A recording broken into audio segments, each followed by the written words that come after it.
Welcome, beautiful people, to another episode of the BambooSzn Podcast, the podcast where you hear stories from me and my guests telling about their ways and how they came from the mud and made it to the top to be multi-millionaires. I'm just kidding. But it is about stories of people who went through some dark times. They grew by working on themselves and now are thriving. It is also Black History Month. So all month, I got a bunch of Black beautiful guests who are business owners in the wellness space and just doing things to uplift the community and themselves. Speaking of Black History Month, before I bring our guests on, Black history.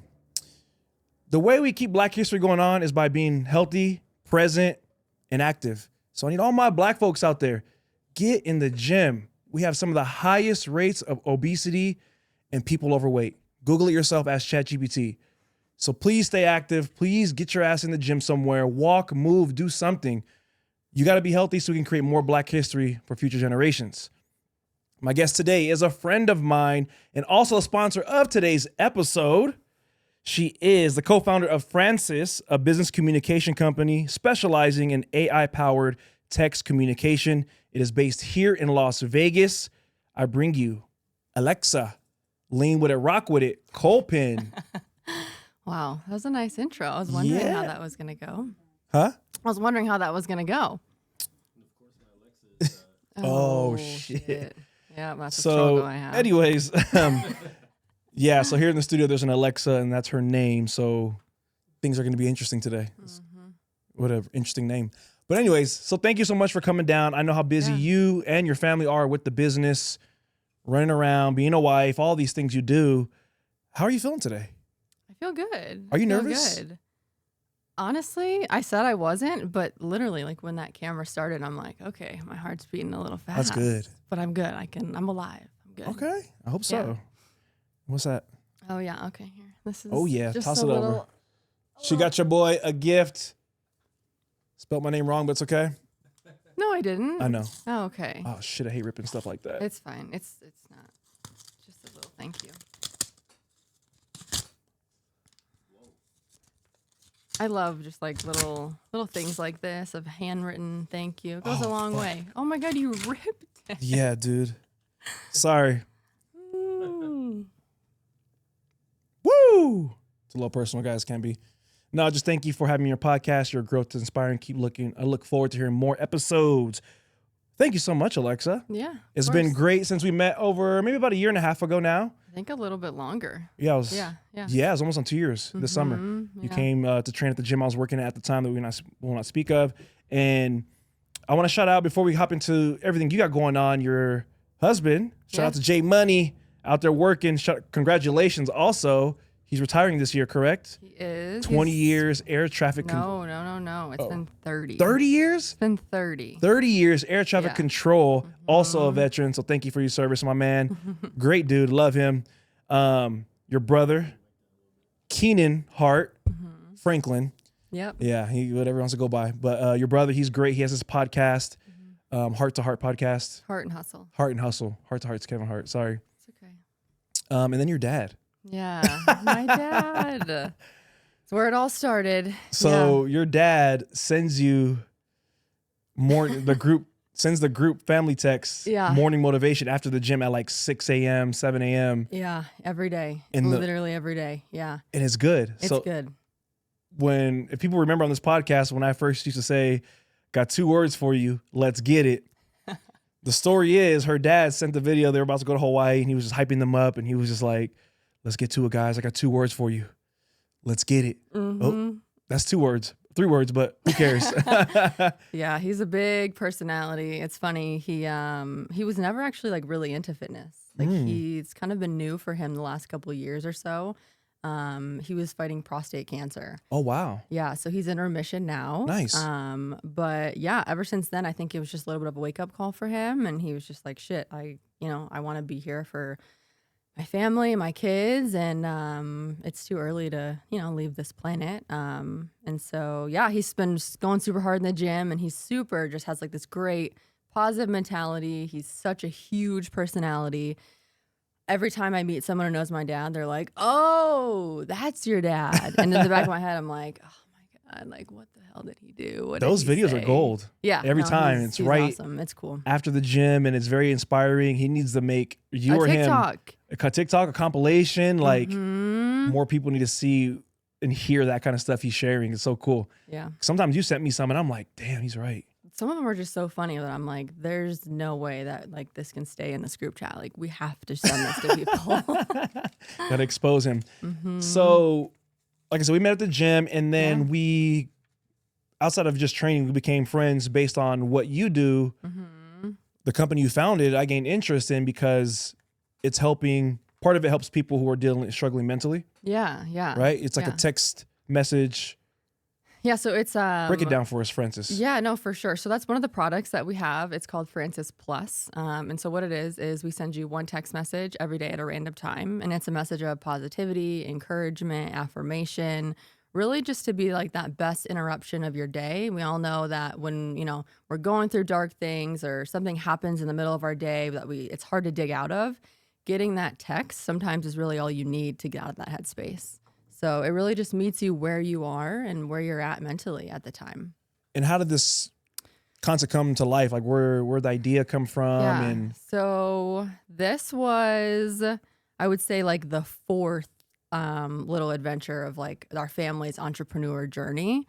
It was right during COVID, and we realized that not really getting like, I'm kind of starting forward instead of where we were, but it's okay. So basically what it does is we started out as a telehealth company, okay, before COVID. So we were going out and we were trying to basically convince people in the mental health space that, hey, like you can do telehealth and you're going to get reimbursed the same as you would as a face-to-face.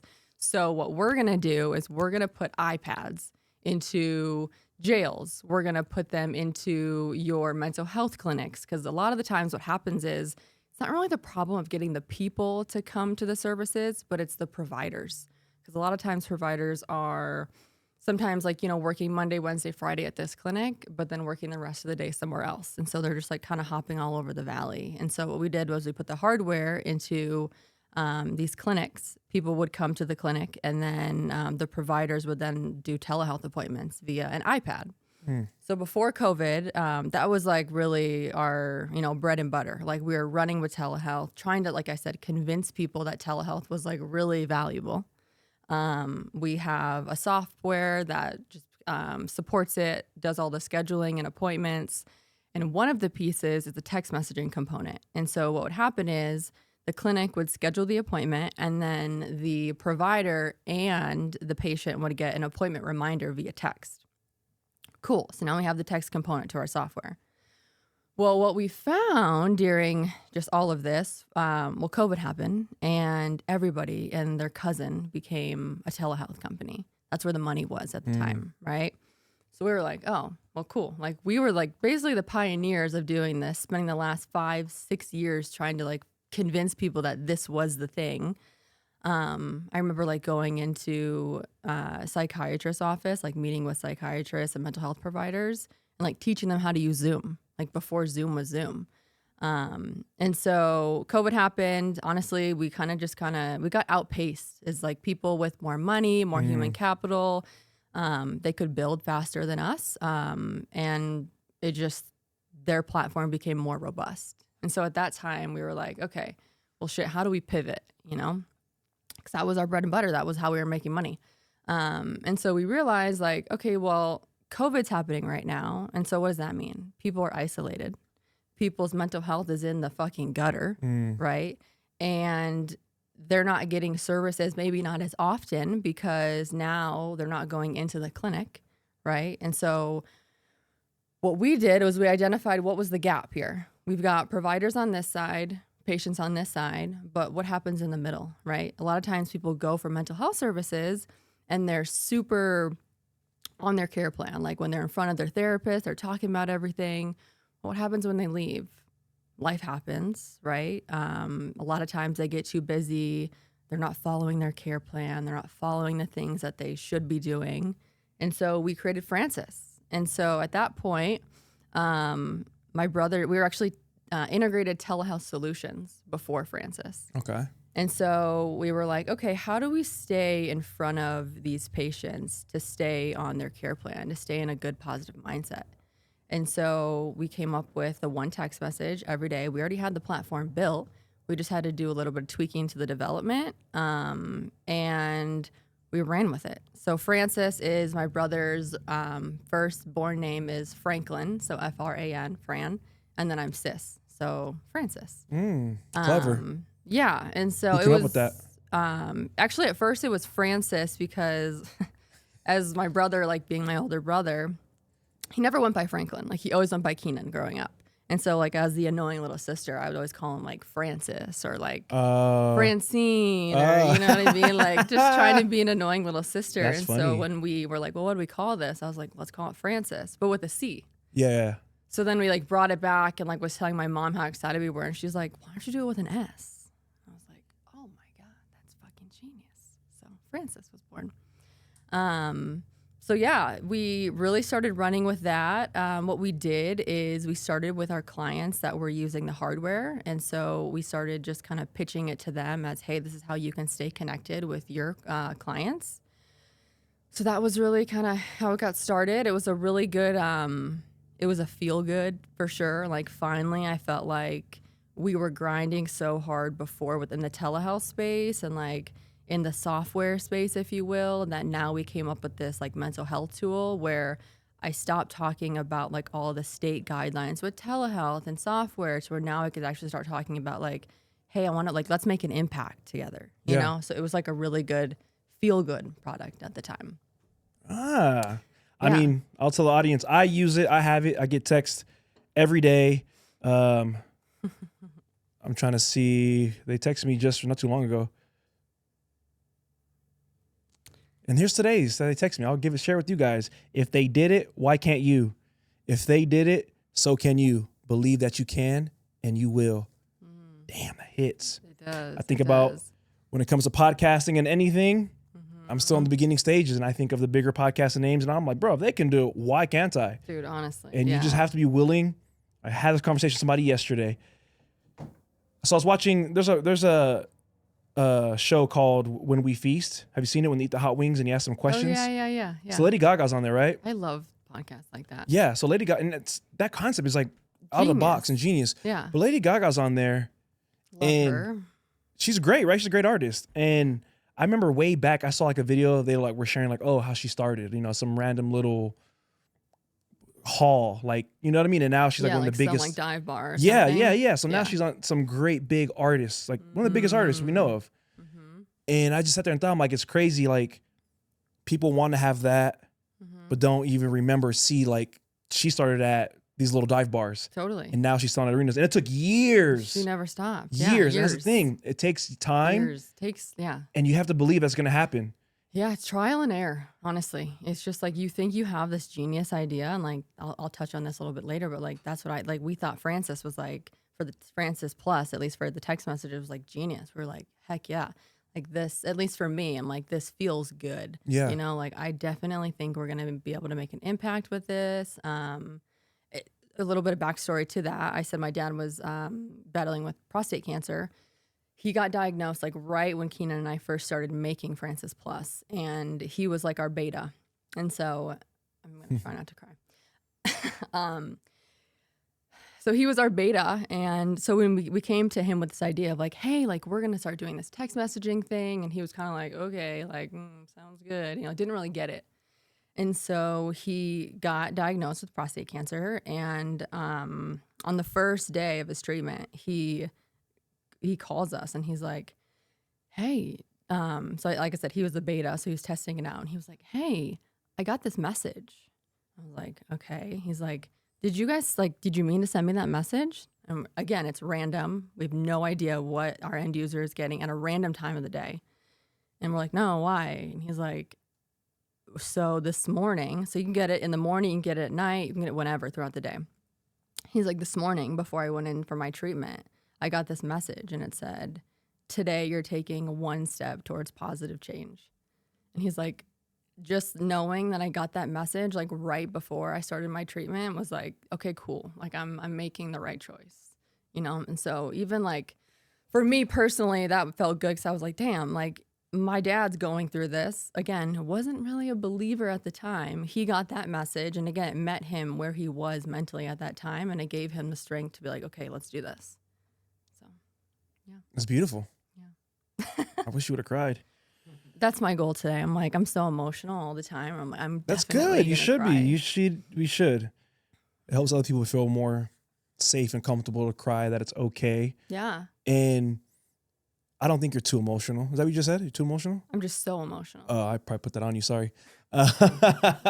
Because sometimes what I've been trying to get away from as I've gotten older and stuff is stop being so they're to this, to that. For sure. That's just who they are, and I'm not, and it's okay. Like, Yeah. let's say if I were to say, "Oh my God, Alexa's she's too emotional," I was like, "No, that's who I am. just who she is. That Mhm. doesn't, whatever. It doesn't make her, because it sounds negative in a sense. Like you're too emotional. And then if you hear that, you're gonna be like, "Damn, am I?" Compared to what? Exactly. Yeah, for sure. Bam. But back to the Gaga thing. The point I was making was with the podcast and everything when you're trying to grow your business or anything is that you can't be scared, or people aren't scared to start small. They're scared to be seen started small.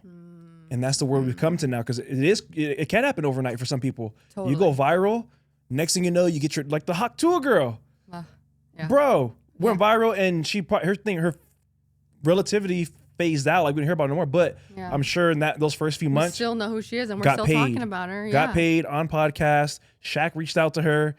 So those kind of things make everybody feel like their moment's going to come. For sure. And I believe if you focus on adding value to others, Yeah.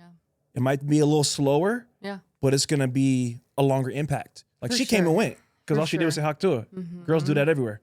We're not like, what? This ain't Yeah. we've seen it. Yeah. Yeah. And that's what I focus on here with this podcast, similar to what you guys are doing, is making a Yeah. longing impact, because you think of some of the greats in the world, especially when it comes to Black history. For sure. They made an impact with their words and their actions, Yeah. not just trying to absolutely. look cool and do whatever the hell it is. You gotta put that ego aside. Absolutely. Yeah, I forgot where I was going before I talked about the Gaga thing. that's okay. All right, anyways, so Francis is amazing. Yeah, I said I was using Francis. Yeah. And before Francis happened, let's get to see who is Miss Alexa Kolpin. And you're from Detroit. Seriously, it's a Do problem. you have one in your house? We do, but we just we call it Echo, not Alexa. Okay. It's like a thing, like in my parents' house. Like, just I don't know if I'm there a lot. Like, we just can't. Like, bro, don't come over. Yeah. So yeah, you're from Detroit, right? I did grow up in the Detroit area. I was actually born in Seattle. Huh? Yeah. Okay. I was born in Seattle. My whole family is from, Eastern Washington. But my parents, they met in high school. They moved from Eastern Washington, shout out Yakima, to the Seattle area. And yeah, that's where I was born. We moved to Detroit when I was like about 4. So I didn't really spend a lot of time in Seattle. Oh, okay. I'd go back like, every once in a while for Thanksgiving and all of that. But yeah, so I really grew up in Detroit. I mean, if you want to call it that, it's just this little tiny little fucking town called South Lyon, Michigan. It's like 6,000 people. Oh wow. It was terrible. Yeah, it was bad. It was How far really is that bad. from 8 Mile? So okay. So yeah, 8 Mile runs across the whole state. Yeah. And Well, I mean more so like, where Eminem was. I lived on 10 Mile. And so it's 10 Mile is 1 mile away from 9 Mile. And so it's 2 miles away from 8 Mile. I get that. Okay. But so, Some people don't know that. So for example, like here in Vegas, Yeah. Flamingo or Eastern, because you live on Henderson, yeah. Eastern goes from way north Same thing. all the way to where you live, right? Yeah. So what I mean is, how far were you from like where Eminem was on 8 Mile, like the movie? Yeah. So funny when my cousins came to visit, they were like, show us 8 Mile, like take us to the trailer park. And so like my dad did, like he's like, all right. And so he would like drive us around. My dad had an office at like actually 8 Mile in Ralston. So he was off 8 Mile too, in Detroit. So yeah, I mean, I was probably like, I don't know, 35 minutes away. Okay. Yeah. That's crazy. And Yeah. that's funny your cousins wanted to go and your dad took them. That's I know, great. Yeah. But yeah, I grew up in South Lyon, Michigan. It was a super, super small, like, I don't want to call it hillbilly, but it was like Call it what it is. It was a very predominantly white, like country ass little town. Actually, funny, we moved there in '97, and so one thing about my dad, bringing him, shout out Daryl, is he's like if he wants to do something, like he's doing it. And so we moved to Detroit at the time because my dad, as has been an entrepreneur his whole life, one of his largest customers was in Detroit. And so at the time, like virtual wasn't a thing. And so he's like, to my mom, Lori, he's like, he came home one day and was like, Lori, we're moving. She's like, what? She's like, we're moving to Detroit. He had gone out there like a couple weeks before and was like, I found this neighborhood. It's on a golf course. We're moving. Literally within the next week, they were packing up the fucking truck and we moved to South Lyon, Michigan. So when we moved there, my mom, of course, she was like handling all the school stuff. And so she called the elementary school and was like, hey, like knowing she's got like 2 little brown kids, you know. My mom's white, by the way. Oh. Yeah, mom's white, dad's black. Okay. So she calls the elementary school and is like, hey, like, I just want to know, like, what are your like diversity numbers? Like, do you have any kids of color? 0. Damn. My mom was like, hell no. Like, well, I'm not sending my kids to that school. So we went to a school like a few cities over. And then we eventually did go back to South Lyon. But still, growing up, like I was probably like one of like 4 black kids. In the school. So I want to touch on something real quick that I've always been not curious, but my perspective on it, at least, it ain't always right. Yeah. But when you hear the word like white privilege, right? Totally. Some people think, I don't think this, that means white people can go and do whatever they want in front of the cops and this and that, right? Mm-hmm. I think what you explained just now is a example of white privilege, to where you have to call to make sure there's other people of color there, or else you're not going to send your kid. Yeah. So it's like a privilege for white people not to worry about those things, right? They don't have to worry about those things, right? That, and then things like traveling. Sometimes as a black person or person of color, you have to research and see, okay, if I go visit this country, how are they like with, people of color? Because a lot of countries are racist too. Yeah. So 2 cities over, Howell, Michigan, still is the largest KKK territory in the nation. So how far from where you were living? 15 minutes. Wow. So just outside of Detroit, where Eminem and them were. Yeah, right. Well, that's the only, not the only person from there, but it's like the biggest, come on, that was like a big movie. No, for sure. Yeah. So yeah, I think like growing up for sure, like in South Lyon was, it was very interesting because also like people, when they saw me, they didn't know they're like, is she black? Is she Indian? Is she, Filipino? Really, like no one knew what like Filipino was then, especially there. But yeah, so like for me, it was kind of crazy because I was very camouflaged, like especially growing up, getting older into high school, I would hang around people and then like I would hear them like drop the N-word because they didn't think I was black. Yeah. And so it was just like, damn, like it was cool for me to be able to like seed out like, okay, who can, be my people and who can't. Or like I would be like, oh, like this person's cool, and like my mom, I'd be like, Mom, can you please go over to so-and-so's house? We'd pull up, the garage would open, and there'd be like a Confederate flag. Oh, shit. Just like loud and proud. Oh, yeah. Not even thinking about what that means to anybody else. Yeah, I don't care about you. My mom is like, hell no, get back in the car. Damn. Yeah, so shout out to my mom too for like, being white. She's blonde, white, and just being so aware of all of those things. Yeah. That is great because she has 2 brown babies and has to protect them. She chose, it's part of who she is now too as well. So looking out for the best interests. Yeah. And that's hard, especially for both sides, you know what I mean, of the family. And so growing up there, how long did you live there? Until what age or what grade? I lived there until I moved out to Vegas in 2016. I was went to high school and everything. I went to high school there. College. I went to college. I went to Eastern Michigan. Yep. And honestly, like until I moved out to Vegas, it's crazy that's what it took. But like I was like, holy shit, like damn, like people look like me. I mean, there's obviously like people of color in Detroit and stuff like that. But like where I was living at the time and what I was exposed to, there just wasn't. So I finally felt like, okay, cool, like I can be myself. And when you were living there, did you visit any other places during that period of time while living there? Like in Michigan? No. Outside of Michigan. Like, did you ever go to LA? Did you ever go to like the South and yeah. My see? parents were always like big on getting us exposed to the South. My brother and I played like travel baseball and softball, and so yeah, we'd go down to the South for like Okay. tournaments, and pretty much. Ever have a culture shock? Either when you moved here or even when you traveled as a kid? I think like culture shock for me, I think would be, I mean, the South is different. South is definitely different. But like we went on like little cruises and stuff to like Jamaica, and like you would go off like the beaten path and see, like just the poverty that people are living in. So I saw that at a really young age. So nothing really shocked me as growing up. My parents were always really good about, exposing us to different things. 'Cause I know for me, when I went to Houston for the first time in it was Travis Scott's thing. It was like a 2018, I think I went by myself. My friend lived there, and I have never been that far. I've only been here, California, Arizona. Was that when the crowd like wasn't? That was like 2 years later. I went to that one okay, too, but this is like way before that. It's 2018. So I go and I get there, and my friend picks me up. Whatever, we're hanging out for a weekend or so, and I was like, damn, I had never been nowhere where it was predominantly black.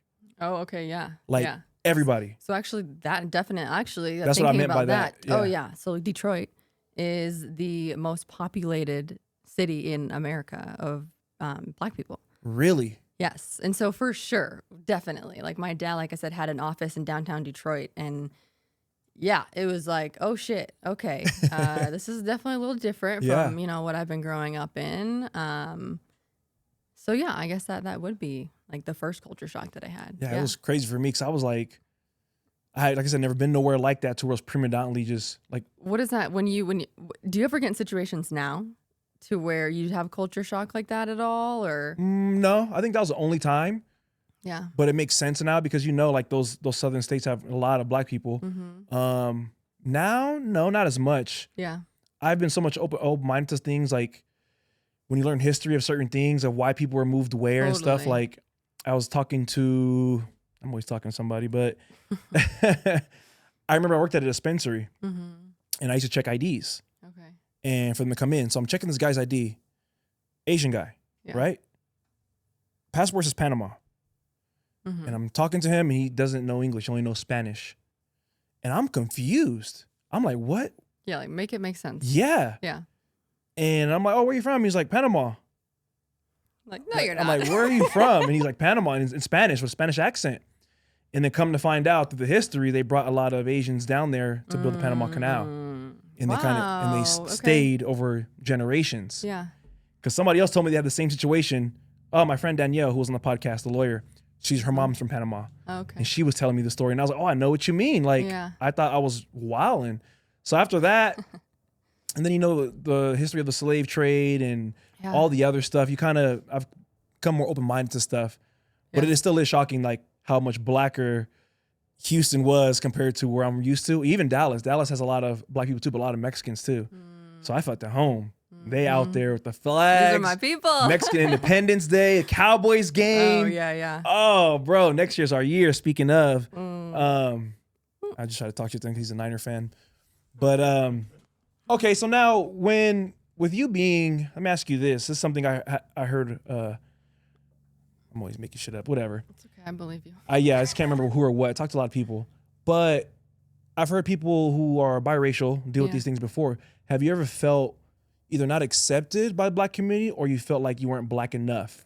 Yeah, for sure. Because you're both. Yeah, even like from my own family. Like we would go and visit my dad's side of the family, and they would like say things like, oh, must be nice. Like, they would like touch my hair or something and be like, oh, what's it like? I'm like, I'm 9 years old, man. Like, I don't know. What are you talking about? I'm just like you.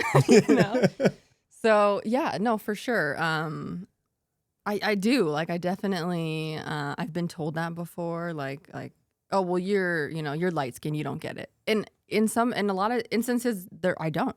Like, if talking about privilege, like I've definitely been put in scenarios to where, like, yeah, like I don't experience the racism, you know, I would not at all, but maybe not as much as someone who presents darker than me. Yeah. So yeah, I mean, even growing up, like crazy to say, but because I was, you know, one of 4 Black kids, I remember growing up like not wanting to tell people I was Black. Oh, wow. Like I'd be like, oh no, I'm like, you know, Pacific Islander. Like, you know what I mean? Because Get back on camera. because Bro. I didn't know, like, who are these people? Yeah. Are they going to judge me? Yeah. Like, do they have a fucking Confederate flag in their backpack? Like, Yeah. who knows? So No, I feel it. it took until I was literally like an adult to be like, okay, let me like fucking tap into who I am. Yeah. Yeah. And how do you feel now with that?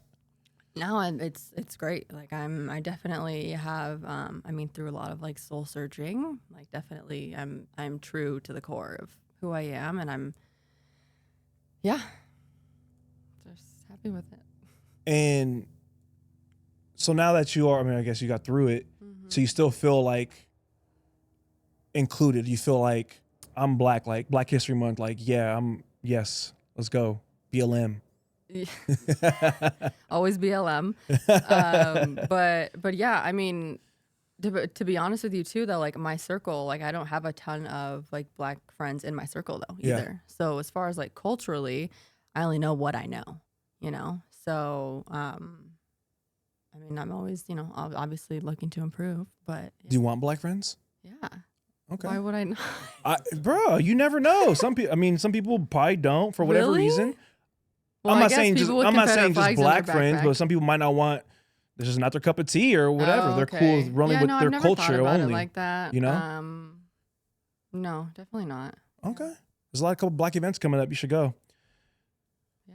You'll meet some other Black professionals, and which I think is great that I've been seeing here in Vegas. At least a lot of Black women event get-togethers, just celebrate each other and hold each other up. Because when you think about the history of Black people, especially the women, not being able to do certain things, and then now at this generation in 2025, you're able to have and establish your own business. Yeah, it's beautiful, and I really want people of color, Black people, to sit back and take a second and think about that. Think about how far things have changed. It hasn't. Yeah. And you're able to have this business, whether it's killing it right now, whether you're just getting started, whether you don't know, the fact that you have the idea that you can even do it. For sure. Like my great grandfather, he's 93, 94.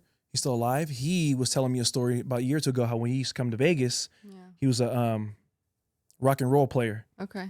And he was telling me stories how he couldn't go into certain casinos when he was here in Vegas. Yeah. And that's my great grandfather. He's still alive telling me this. So I'm like, 2 generations down, I'm able now to be here, be on a podcast without having to be on a specific channel. Yeah. So any Black business owners out there, I want you to be proud of yourself for even thinking or trying to do what it is you're doing, and just keep showing up. I mean, especially to Black women or just women in general, is that we are so represented at tables. No matter what industry it is, if we don't show up, we will never be at the table. So it's so important that, like, even if you feel like you shouldn't be there, like, show the fuck up, because it makes other people feel like, you know, we belong there. Speaking of what you just said right now, you said even if you feel like you shouldn't be there. Yeah. When you mentioned you went to a workshop, boot camp recently. Yeah. Yeah, I just got back. Well, I just got back from one in Palm Springs, but I went to another one in New York in October. I hope it's not bad to share, but you had mentioned that you were kind of unsure I was. if you belong there, because you are a woman, co-founder of a company. So you went to this. It's put on by this company called Create and Cultivate. Okay. Jacqueline Johnson and Marina Middleton are the founders, and they're all about, again, just like being aware of the underrepresentation of women at tables, just like bringing women together and just like empowering us to, you know, being aware that imposter syndrome is super fucking real, and being able to be put in the room with other businesses, maybe that aren't like yours, but other women in the room who are going through the same things that you're going through, and just ultimately like just trying to be better together. So yeah, when I went to New York, last year was like the first time when I was finally like, okay, I feel ready to start investing in myself. Nice. And so, yeah, I went to New York. It was a 3-day event. I got to, it was cool. There was like this supper club that they do. You're there with like 50 other women. And yeah, you just get to chat with, people who just started businesses and also people who are making fucking $6 million ARR every year. So it's super inspiring. When I was there, I was like, what the fuck am I doing here? Like, am I supposed to be here? Like, you have this feeling to where like when you're always in your business and working on your business that like there's no way I'm doing everything right. Like there's just no way, like I'm definitely doing it all wrong. Like you start to convince yourself that, I mean, obviously you can always be better, but you start, at least for me, I start to convince myself that like I'm doing it all wrong. Like no way are we successful. It was an accident, not thinking about all the fucking work that we put in. Yeah.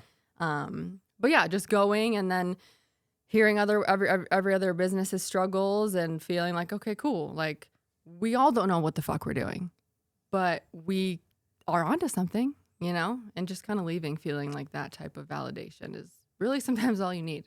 So just got to travel across the country to get it. Well, that's big for you because to put yourself in an uncomfortable position, Yeah. going from excited hype to you get there and you're kind of like, Fuck. did I really just come here? Mm-hmm. But think about it another way. If you went to an event and you were the biggest boss there, the most successful, the most anything, you'd probably be looking like, What am I doing why am here? I here? Isn't that crazy? Yeah.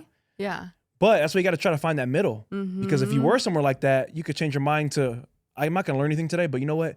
Who can I inspire Who can here? I inspire? Whose lives can Exactly. I change to share Yeah. what I have? So that's such a strong statement to be able to walk into a room and just be like, all right, cool. Like, let me be a leader, Yeah. let me show up for other people. So Would you consider yourself a leader?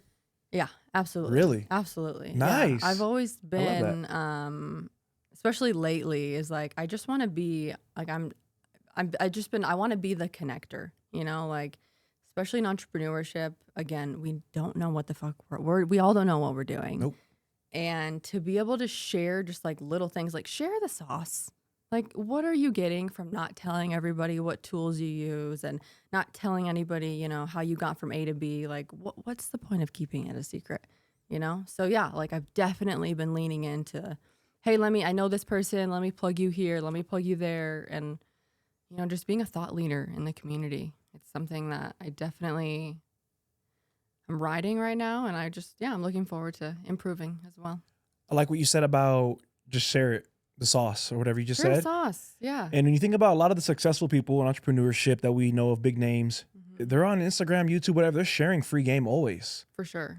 and the gatekeeping, I think some people do it because I want to say it's probably a sense of insecurity because they're Yeah. unsure of themselves if they're really that great. Right. So if I give Alexa the recipe for this personal training thing, she might just one up me. But it's like your grandma's best cookie recipe. You hand it to me, I guarantee me and her make it. Right. It's not going to taste the same. Oh, that's a good analogy. Yeah, with anything. Because I was like, you got to share that information because you might share me the recipe. I might hook it up and make it even better. Ooh, yeah. No, for real. You know what I might mean? add something different. Because it's or- throw a little cayenne or something, a spicy chocolate chip cookie. Ooh, shit. Might have to come on to something here. I did recently have a spicy jalapeno raspberry jam. Oh, I like that. Fire. So you know what I did? This is going off topic, but I started making my own dessert. So what I did is I get the peanut butter powder.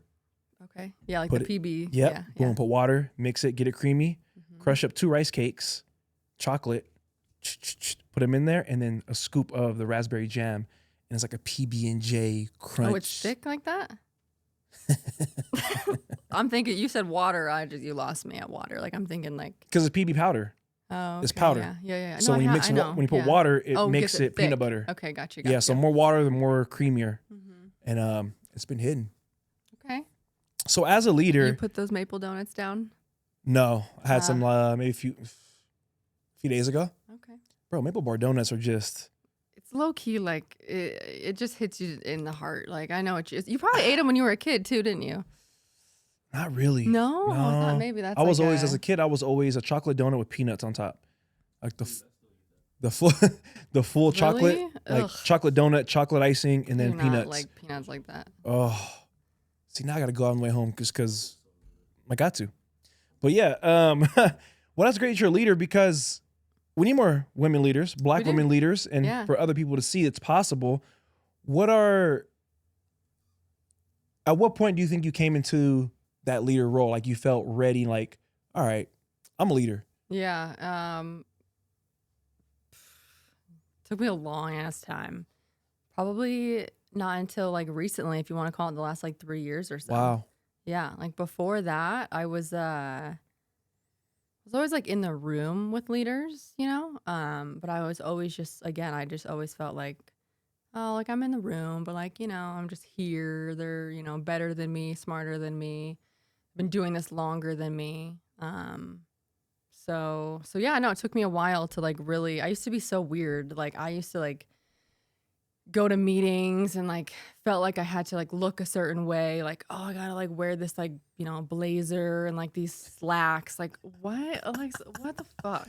I would go in Like Janet Jackson. feeling weird. So of course, like I would be weird, you know? And so it took me a while to finally, I don't know if it was, honestly, it could just be the point that we were in business where like I just wasn't confident in who we were. And so now I'm finally in like a really, you know, good spot mentally with the business and personally too, to where I'm like, and you know, I think I'm at this point, I know I'm at this point to where I'm privileged enough to say like, yo, like if we don't jive, if we're not cool as like a client and me, and then like we don't have to fucking work together. Like I can pick and choose who I want to fucking work with, you know? So like I can show up exactly who I want to be. And listen, like a lot of the times, like if you're not cool with your client, it will not be a cool relationship. You know, you're signing on the dotted line to do something together for 12 months at least. So you better jive a little bit, you know? I like that. And that's also how I run my business too, as a trainer and fitness coach. Is I know I'm not everybody's cup of tea. When I first started, I was trying to move, groove, and cater to everyone and everything. Then I got to a point, it's like, I started realizing not all money is good money. Oh my God. Because I was just taking any kind of, when I first started, I'm like, I got to take anybody. Then some of them who I probably shouldn't have were just the one that wanted the most, but paid the least, or just complained late. I got to be on them more. And as I got more into the career and I started realizing like, no, dude, I'm going to be how I am. My time is set. I'm going to be this way, that way. Feels so good. It's so freeing. And yeah, it is, because now with my clients, I love and excited every day to go train them because their personality, I'm not saying exactly like mine, but we mesh well. For sure. Same kind of humor to a certain extent. You know, they talk a little trash to me. Yeah. Gaslight me sometimes, whatever. But it's fun and it makes it better. And like you said, freeing, because I don't feel like I have to go and put a mask on. Totally. And that's the biggest, oh man, I've worked jobs too long in my past where customers, that's one thing I hate too, is customer service voice. Customer service voice. Oh my God. Bro, why can't you be a good customer service person always? Yeah.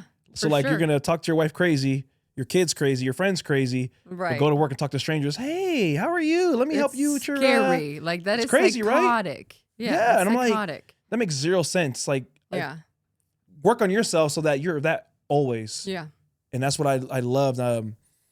It shifted in my mind. For me, I was working at a dispensary. Same dispensary from the story earlier. It was 2018, something like that, right when weed went legal here. Okay. And I remember working there and they were like making a big old deal. Oh, the owners are coming, like make sure you're, you know, whatever. No. And I'm like, bro, I'm like this all the time. I do my job. I'm good at what I do. I don't need to try to put on a fake voice or anything. And I was like, oh yeah, I'm over this. I need to find what I'm going to do for outside of this. Yeah. Like, I don't want to work at the dispensary, work for people. Yeah. And that's when I got triggered to start doing my training. And then there was just a lyric that Nipsey Hussle had said in one of his songs. And when he said it, and it just, at the right time and moment. What was it? What was the lyric? It's a song called Dedication with Kendrick. Oh, Dedication. There you go. Okay, you are black. Okay. Detroit. But he said in the lyrics, he said, I'll be damned if I slave for these white crackers. Right? Now, for me, I'm not a rapper. I'm not none of that. But I understood what he was saying. Yeah, for sure. And then at that moment when I heard it, I was like in that position. I was like, damn, I'm working at the dispensary. Those owners are all just rich white people. It just became legal. And there's thousands of people in jail of color based off weed. And it just all went to my head. I was like, this does not feel good. It doesn't. It didn't. And I was like, and I don't know, sometimes I used to think I was crazy, like, bro, it's not that deep, you know, like. But you're the one that has to go in every exactly. day. And then I was like, you know what? What's my way out? I need to figure out what I'm going to do. And then that's where I started doing my personal training. Yeah. Went and worked for a gym, started working for myself, all these Yeah. things. But it was that lyric. It was the lyric with the timing of where I was at. It just, for whatever reason, Sometimes that's all you it need. triggered me so that crazy. Moment. Yeah, that's dope. I will say, going back to you being like, yeah, I like, you know, like with my clients, like they gaslight me, like we all get along. Like I was a client of Dorian's at one point. And I remember like I was like excited to go to this new gym, and I was like, I want to train with a woman. Like I was like, cool. Like I was like locked in. I was scheduled with this trainer at the gym who was a woman. I walk in. Where's the fucking woman at? Here comes Dorian. I'm like, you gotta be fucking kidding me. Like, what? It's like, hi, I'm Dorian. I'm like, where's, you know, so-and-so? Oh, she's out, you know, like, hope you don't mind training with me. And I was like, God damn it. Like, this is exactly what I didn't want. Like, I don't want to train with another fucking dude. Yeah. But ended up being great. You're not a fucking weird trainer with women. And so shout out to you, because I know that's something that a lot of women, they don't want to train with men because they're afraid of like the stereotypes that they've heard or experiences that they've had. So yeah, you're very professional, and it's great at what Thank you you. do. And me and my last guest talked about the same thing because he's a trainer too. And we were just talking about how there are trainers out there who can give other ones a bad name or make that stereotype become real of, oh, they do it to get women or they do inappropriate things. And they're out there. I've known stories. I've heard stories. I know. Yeah. And it's sad and it's unfortunate. I'll say this again. That's somebody's wife, mom, daughter, sister, brother. I always put myself in that position of like, if my mom went to go train with somebody or somebody I care about, I want them to get treated X, Y, certain way. For sure. If not, I'd feel some way. Like my friend comes and tells me, hey, bro, this trainer was just staring and, you know, or doing this. And I'm like, bro, what? Yeah. It's just not that deep.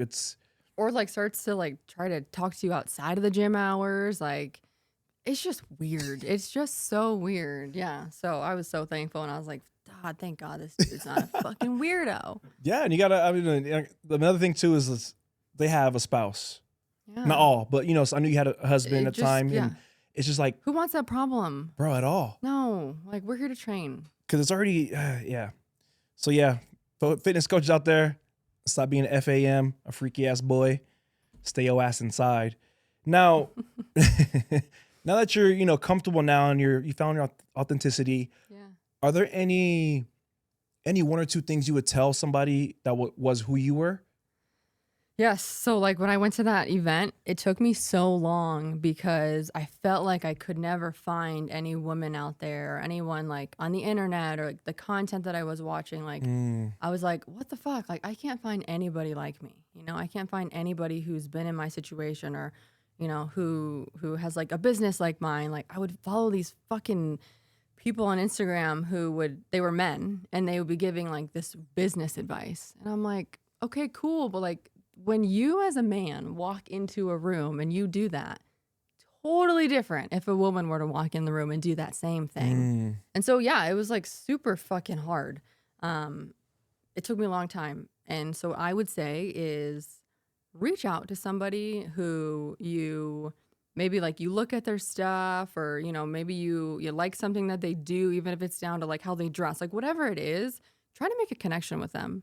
Make a connection with them and just fucking pick their brain. They don't have to be your mentor for life, but just having someone to lean on. I mean, it's nice to watch their content, not something you can't relate to.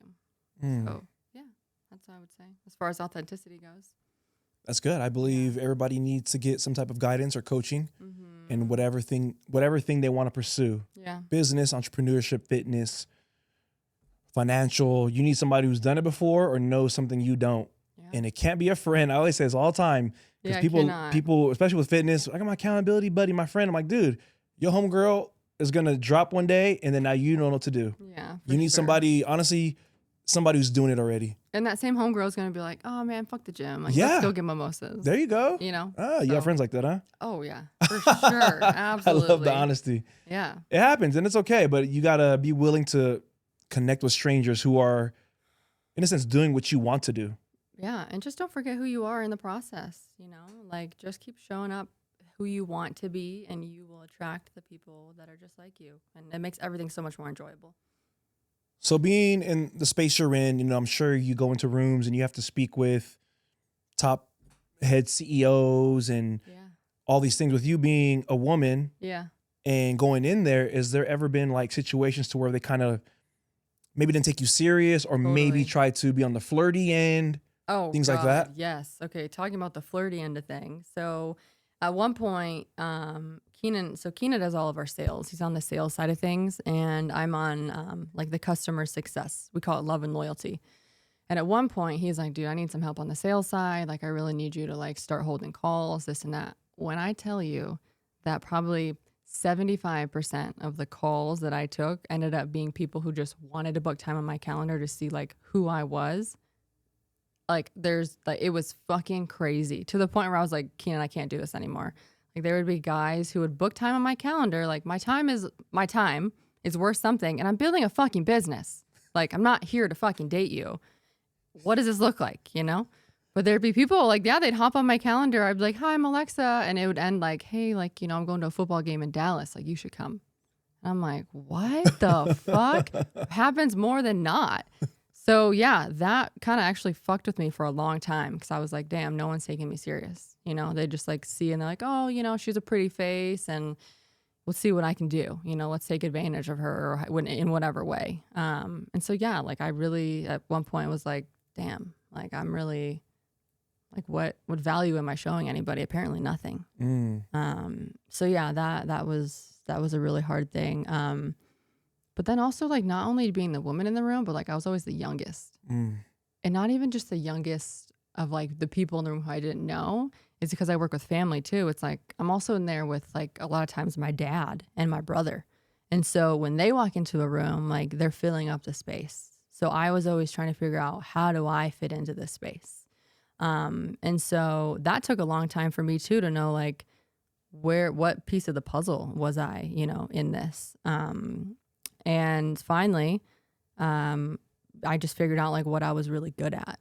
And so I would, be able to just take the risk and raise my hand and talk to people. And then I started to, gain respect. But being the quietest in the room isn't always great.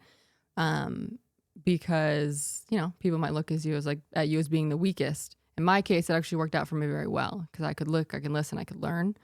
But yeah, I mean, took me a long time to feel confident in front of people that I didn't know because I always felt like I was like starting at the bottom. Do you feel the same way now when you go, because compared to the story you mentioned about the guys, emailing you this and that, now have you been able to figure out how to handle the situations or? Honestly, it's got better now that I'm married. Like now that I have a ring on my finger, it's not as intense. Yeah. But now, no. Like now that I have like, I'm fucking married. I'm confident in who I am. Like I honestly don't give a fuck about who's in the room. Like I know exactly what the fuck I'm doing. Yeah. And I'm fucking good at it. Let's go. So let them know. Yeah. Alexa in his motherfucking house. In the Tessie. Who are one or two people that has inspired you or keeps you inspired to keep going on this journey you're on? Oh man. Inspired. I mean, I don't really have like anybody like in my, like as far as like, like, I don't know, maybe like mentors or like famous people or anything like that. I think it's just like my family. Like, because we've been in this for so long, I guess I would say. Long, yeah. But like this is our livelihood, So it's like we were all in the gutter together. And we've all earned like exactly where we are now. And so the resiliency that we've all been through is just like, I just want to keep showing up for my family, not just for my, mom, dad, and my brother, but like I'm married now. I have 2 stepkids. Yeah. Yeah, I just like want to be a good example for them. And I just want to, just keep showing up for my fam and doing good things together. It's great. Building a business with your family is fucking hard, but it's also so fucking rewarding. It's so cool. That's dope. And you have 2 dogs. And I have 2 dogs and 2 cats. You have 2 cats? Damn. Fucking zoo over there. Churro and Sugar. Ah, yeah, 2 Dobermans. My 2 Dobies, Deuce and Sasha. Yeah. One's chocolate, right? One is chocolate. It's like black and brown. Is it called chocolate? I don't know, honestly. I always mix it up. I think it's just like a regular Doberman, like black and brown. And the other one is, I think it's like called Red or something. Bristle, or he's a big guy, like 110, just fucking huge. Yeah. Big baby. Oh. All right. Well, That was so fake. I know. That's the point. I don't mind dogs or animals, but I'm not like a huge kiss me in my mouth type person. No, ew. Okay, good. No. There's people out there. So I'm gonna cancel now. Great. The dog people are gonna come after me. That's my baby. I kiss him in the mouth. All right. Well, don't talk to me. Ew. Get your own water bottle. What's a quote you live by, and why? Okay. Do the things that you need to do now so you can do the things you want to do later. By who? My mom. Ooh, which one's name again?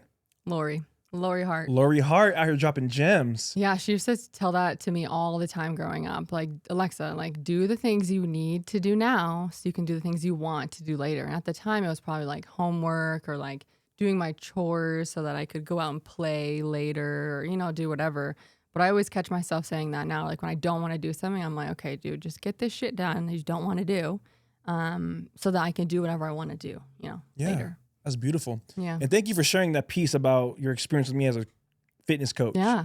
Because recently it was some people at an old place I worked at said some very just things that were crazy to me about me. And I was like, what? And people I didn't even know. Wow. So initially I felt some way, right? Mm-hmm. But then one thing I've been working on the past month or two is from a book I read. It's tell yourself the whole story, giving the other person the most positive outcome. Mm. So for example, somebody cuts you off. Most people in their head create their own story. This piece of shit motherfucker, this guy, da-da-da. Yeah. But instead, tell yourself the full story with giving them the most benefit of the doubt. Maybe that guy is on his way to go get his daughter and he's in a pinch. I was thinking about that too. Same thing. We all do it. Somebody doesn't show up for us, does something we don't like, we instantly create a story in our head. Yeah. Create that story, but tell the whole end, giving that person the most positive benefit of not showing up for you how you wanted them to, or not doing what they said they were going to do. Yeah. And that's my word for the audience today. Tell the whole story. But yeah, that's what I was shocked when the person said it. I was like, I don't even know this girl. One thing she had said that was crazy to me was he tries to act like he's nice and it comes off fake. I'm like, you got the wrong guy. I don't try to act nice to nobody. You don't show up fake at all. I don't try to act nice to nobody. People know. If they think I'm nice, they know I am. And it was just wild because the girl who doesn't even ever worked with me a day in her life. Wow. But like I said, she was told a story by somebody else and it just continues, So it's you got to tell yourself the whole story, giving the other person the most positive benefit of the doubt. That's the word for you guys. Well, Miss Alexa, thank you for coming on today. Yeah, thanks for having me. You guys see the hat. Yeah, check out Francis, www.francis.ai. We didn't get to really talk about it a lot, but our most current product right now is conversational AI. And so what we do is we provide organizations with a textable phone number. So now instead of someone having to call your business for all the FAQs, all that stuff that's really on your website, we train an AI expert and all your information. And now your clients can text you for everything instead of picking up that phone. I'll put your Francis Instagram, your Instagram in the description of this on YouTube and thanks for having Spotify. me. Of course, you're a great person. You, your husband, your family. I haven't met your dad yet in person, but I'm excited to. You should have him on. Yeah, I was gonna tell you to bring him with you. Oh, I thought about it. Shout out to Keenan. Great people. Yeah. Thank you for the gear, the purple gorilla. That means we out here putting in work. Period. Once again, tell yourself the full story. Give the other person the benefit of a doubt with the most positive outcome. Don't assume they're doing something just to be negative to you. There's always more to the story. What else we got going on? That's about it. Black History Month. 2 words. Keep growing.